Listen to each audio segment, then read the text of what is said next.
Perilaku organisasi. Konsep motivasi. Kelompok 5. Chandra Pratama, 22509501, Karen Monica, 22509565, Elira Liwes Rafilia, 22509523, Jason, 22509555. Definisi motivasi.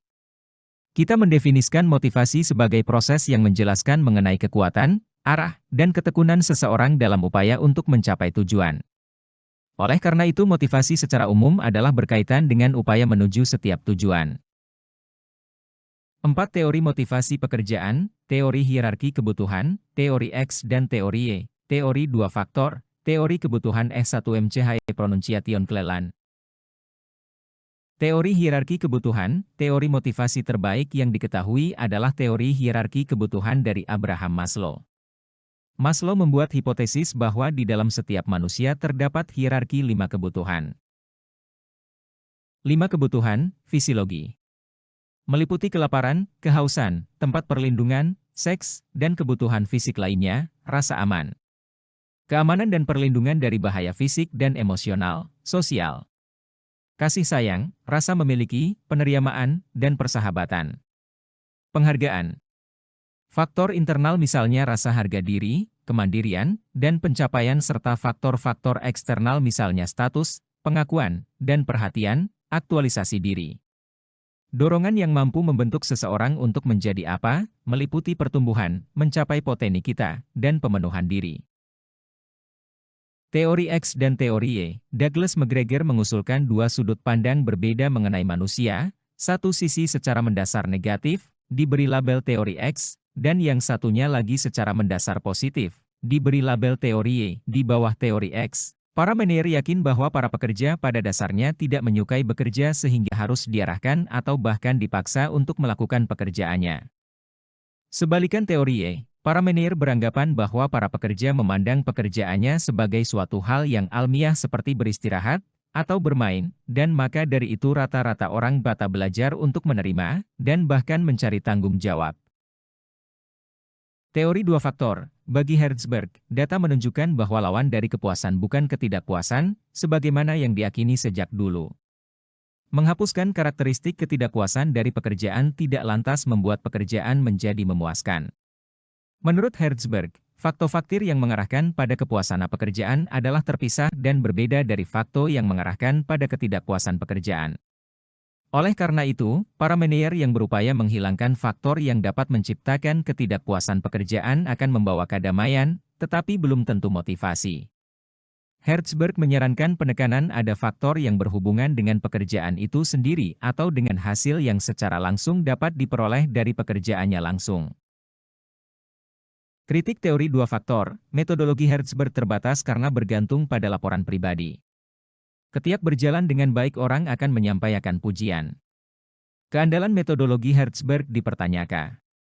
Para penilai harus membuat interpretasi, sehingga mereka dapat mencemari temuan-temuan dengan menginterpretasikan salah satu respon dengan satu sementara memperlakukan respon lain yang mirip dengan cara berbeda. Tidak keseluruhan ukuran kepuasan dimanfaatkan, seorang tidak akan menyukai bagian dari pekerjaan tetapi masih berpendapat bahwa pekerjaan secara keseluruhan dapat diterima. Herzberg berpendapat bahwa terdapat hubungan antara kepuasan dan produktivitas, tetapi dia hanya melihat pada kepuasan. Teori kebutuhan S1MCH Pronunciation Cleland, kebutuhan akan pencapaian, NH, adalah dorongan untuk berprestasi, untuk pencapaian yang berhubungan dengan serangkaian standar. Kebutuhan akan kekuasaan, NPOU, adalah kebutuhan untuk membuat orang lain berperilaku dengan cara yang tidak akan dilakukan tanpa dirinya. Kebutuhan akan afiliasi, NAFF, adalah keinginan untuk hubungan yang penuh persahabatan dan interpersonal yang dekat. Teori kontemporer motivasi, teori awal mengenai motivasi bahkan tidak bertahan di bawah pemeriksaan dekat atau turun menjadi tidak disukai. Sebaliknya, teori kontemporer memiliki satu persamaan, masing-masing memiliki tingkat yang wajar atau dokumentasi pendukung yang valid. Hal ini bukan berarti bahwa mereka tidak dapat disangsikan lagi kebenarannya. Teori penentuan nasib sendiri, teori ini berpendapat bahwa orang-orang lebih suka jika merasakan memiliki kontrol atas tindakan mereka, sehingga segala hal yang menjadikan tugas yang sebelumnya dinikmati berubah menjadi sebuah kewajiban daripada aktivitas yang dipilih dengan bebas akan meruntuhkan motivasi.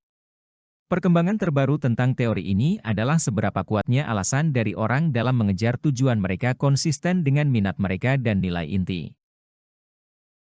Keterlibatan pada pekerjaan, para manajer yang bekerja dan para sarjana menjadi tertarik dengan memfasilitasi keterlibatan pada pekerjaan, meyakini sesuatu lebih mendalam daripada menyukai pekerjaan atau merasakan ketertarikan mendorong kinerja. Salah satu kunci yang membuat orang cenderung untuk terlibat dalam pekerjaan mereka adalah keadaan yang mana pekerja meyakini manfaat untuk terlibat dengan pekerjaan.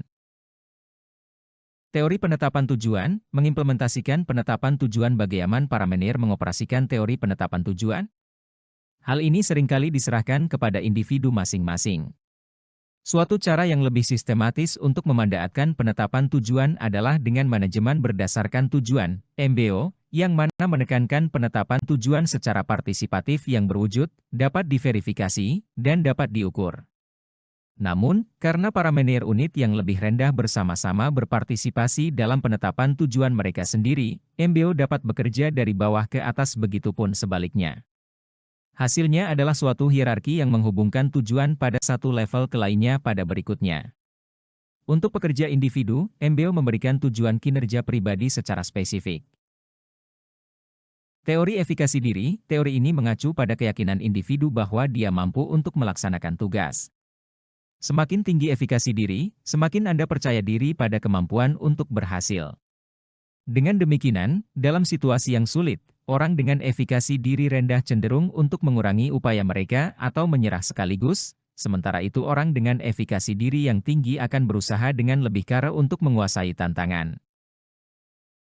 4 cara efikasi diri yang dapat ditingkatkan, Albert Bandura. Kemahiran dalam melaksanakan, pemodelan yang dilakukan, bujukan secara lisan, stimulasi, menurut Albert Bandura sumber yang paling penting adalah kemahiran dalam melaksanakan yaitu, memperoleh pengalaman yang relevan dengan tugas atau pekerjaan. Teori penguatan, penetapan tujuan merupakan pendekatan kognitif yang mengusulkan bahwa tujuan dari individu akan mengarahkan tindakannya. Teori penguatan mengambil sudut pandang yang berlawanan dengan behavioristik, menyatakan kondisi penguatan perilaku. Teori ini mengabaikan keadaan dari individu dan hanya memusatkan perhatian semata pada apa yang terjadi ketika dia melakukan beberapa tindakan, oleh karena tidak memusatkan perhatian dengan apa yang mencetuskan sebuah perilaku, bukan itu, tetapi ini sesungguhnya suatu teori motivasi. 4 proses yang menentukan pengaruh mereka pada individu, proses atensi. Orang-orang belajar dari model hanya ketika mereka mengakui dan mencurahkan perhatian pada fitur pentingnya.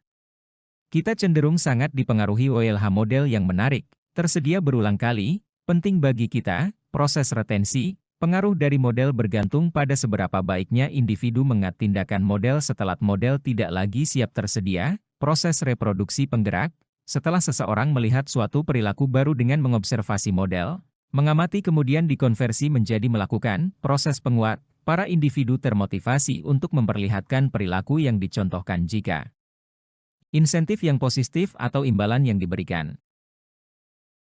Teori keadilan organisasi, didasarkan pada teori keadilan, para pekerja yang menganggap sebagai ketidakadilan akan melakukan salah satu dari 6 pilihan ini, mengubah input, mengerahkan sedikit upaya jika bergaji rendah dan banyak upaya saat gaji tinggi, mengubah hasil. Para individu dibayar dengan menggunakan dasar hasil kerja dapat meningkatkan gaji mereka dengan memproduksi kuantitas unit yang lebih banyak dengan mutu yang lebih rendah, mengubah persepsi orang lain, mengubah persepsi sendiri, pilihlah pembicara yang berbeda, meninggalkan bidang.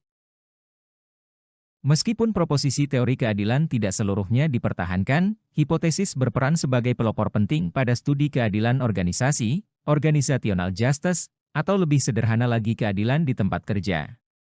Keadilan organisasi memusatkan perhatian lebih luas pada bagaimana para pekerja merasa para otoritas dan pengambil keputusan di tempat kerja dalam memperlakukan mereka.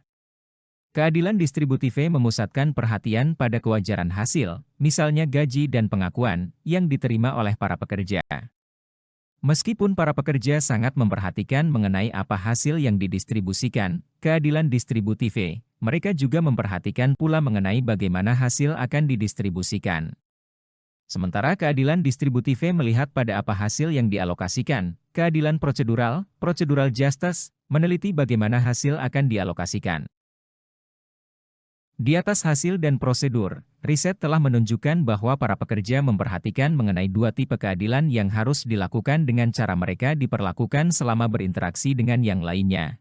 Keadilan informasi yang akan mencerminkan apakah para manajer memberikan kepada para pekerjanya penjelasan atas keputusan pokok dan para manajer yang jujur dengan para pekerjanya, akan lebih dirasakan adil ketika diperlakukan oleh para manajer tersebut. Keadilan interpersonal yang mencerminkan apakah para pekerja diperlakukan dengan rasa hormat dan bermartabat.